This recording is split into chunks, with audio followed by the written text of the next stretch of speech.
بسم اللہ الرحمن الرحیم۔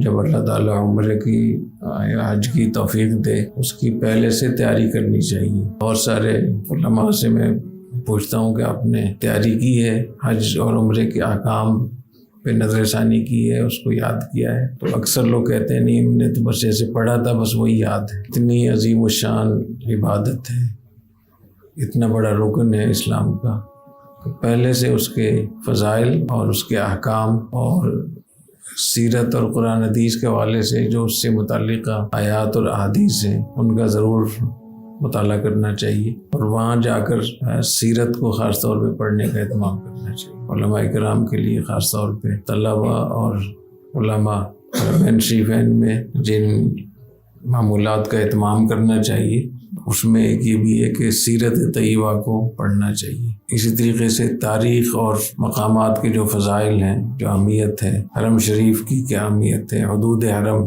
پھر مکہ مکرمہ بلد اللہ الحرام، اللہ کا شہر ہے نا، اس کی کیا فضیلت ہے، خود بیت اللہ کی کیا فضیلت ہے، پھر حجر اسود ہے، ملتزم ہے، اور رکن یمانی ہے، حتیم ہے، طواف ہے، پھر مقام ابراہیم ہے، پھر زمزم پینے کے آداب کیا ہیں، زمزم کی کیا فضیلت ہے، زمزم کیسے پینا چاہیے، اور پھر وہاں سے پھر صفا اور مروہ، تو یہ جو سعی ہے صفا مروہ کی، اس کے بارے میں اس کے احکام کا بھی پتہ ہونا چاہیے، اور اس کی فضیلت کا بھی اہتمام ہونا چاہیے، استحضار ہونا چاہیے۔ اتنی بڑی بڑی جگہوں میں جب اللہ کسی کو بھیجے، اس کو پتہ ہونا چاہیے کہ میں کہاں کھڑا ہوں۔ ایک دفعہ ایک دیہاتی وہ تھے، تہمت باندھا ہوا تھا، انہوں نے ریاض الجنہ میں کھڑے ہو کر مجھ سے پوچھ رہے تھے کہ یہ کون سی جگہ ہے۔ انہوں نے سرائیکی زبان میں مجھ سے پوچھا، تو ہو سکتا ہے شہر کے رہنے والے ہوں، لیکن ان کا جو انداز تھا گفتگو کا، تو میں نے بتانا شروع کیا کہ یہ وہ جگہ ہے جہاں نبی کریم صلی اللہ علیہ وسلم منبر پہ خطبہ دیتے تھے، اور جہاں آپ کھڑے ہوئے یہ وہ جگہ ہے جہاں حضرت بلال رضی اللہ عنہ اذان دیتے تھے۔ میں بھی بتا ہی رہا تھا کہ اس کے آنسو زمین پہ گر پڑے پہلے سے۔ اتنا فرق ہوتا ہے جب کسی کو پتا ہو نا کہ میں کہاں جا رہا ہوں، کس جگہ جا رہا ہوں۔ تو اتنے بڑے حافظ ابن حجر تو نہیں کہ آپ کو سب یاد ہو، یہ خوب یاد رکھیں، جب جانے سے پہلے ان فضائل کو یاد کر کے جائیں، پھر جو لطف آتا ہے وہاں جانے کا، جو خشوع و خضوع ہوتا ہے وہ بہت زیادہ ہوتا ہے۔ مینا، عرفات، مزدلفہ، حاجیوں کی خدمت کرنا، اہل مکہ کی خدمت کرنا، اور اپنے ساتھیوں کی خدمت کرنا، حج کے جو ساتھی ہوتے ہیں ان کی خدمت کرنا، ان کی ایذاؤں پہ صبر کرنا، صل من قطعک واعف عمن ظلمک واحسن الی من اساء الیک، کیونکہ حج میں شیطان بہت کوشش کرتا ہے کہ کوئی لڑائی جھگڑا ہو آپس میں، اس لیے قرآن میں اللہ نے فرمایا لا جدال فی الحج لا رفث ولا فسوق ولا جدال فی الحج۔ تو سب سے زیادہ حاجی ایک مشکل میں ہوتے ہیں، کیونکہ حج جتنا بھی آسان ہو پھر بھی اس میں کوئی نہ کوئی ایسی مشکلات ہوتی ہیں۔ لا جدال، لا تو نفی کے لیے ہے نا، اس کے لفظی معنی یہ ہے کہ حج میں جدال نہیں ہے، حالانکہ حاجی تو بہت لڑتے ہیں۔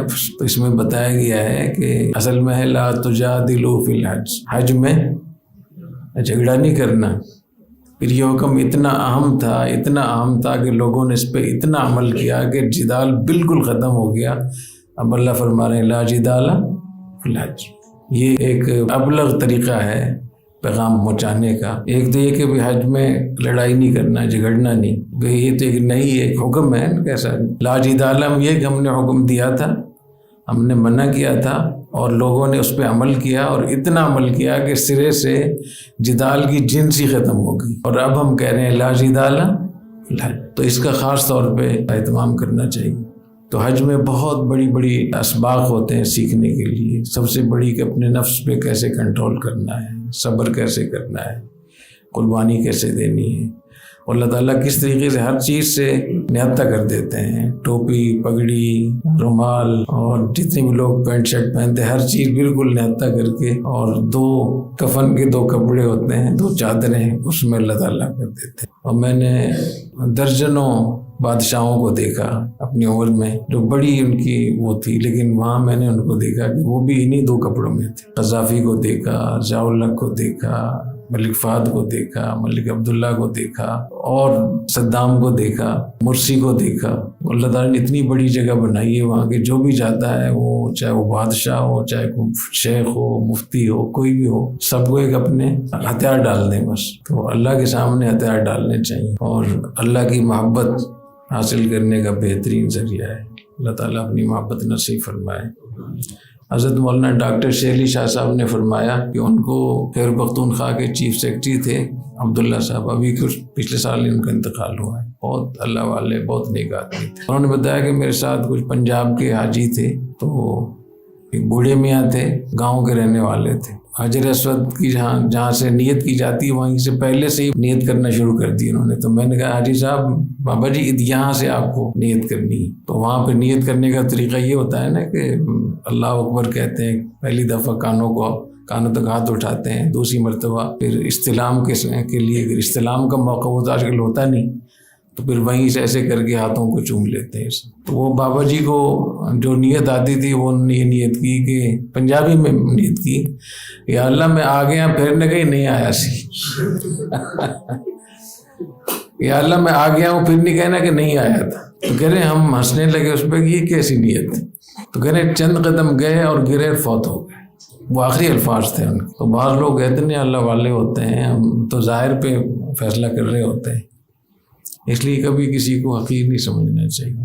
ایک دفعہ ایک مولوی صاحب مجھے کہنے لگے کہ میں یہاں آیا ہوں اور یہاں میں دیکھ رہا ہوں کہ داڑھی منڈے یہاں پھر رہے ہیں اور عورتیں پھر رہی ہیں یہاں، اور بہت طبیعت میں بے چینی ہے، بہت طبیعت پریشان ہے، اس پہ کتنی بڑی جگہ ہے اور لوگ کس طریقے سے. تو میں نے کہا جس کا گھر ہے ان کو تو پریشانی نہیں، آپ کیوں خام پریشان ہو رہے ہیں؟ جس کا گھر ہے اس نے بلایا ہے، جب وہ اجازت دے رہا ہے آنے کی تو آپ کون ہوتے ہیں بیچ میں مداخلت کرنے. اور وہاں مارکیٹ ہی گناہ گاروں کی ہے، پارساؤں کے لیے وہاں جگہ نہیں.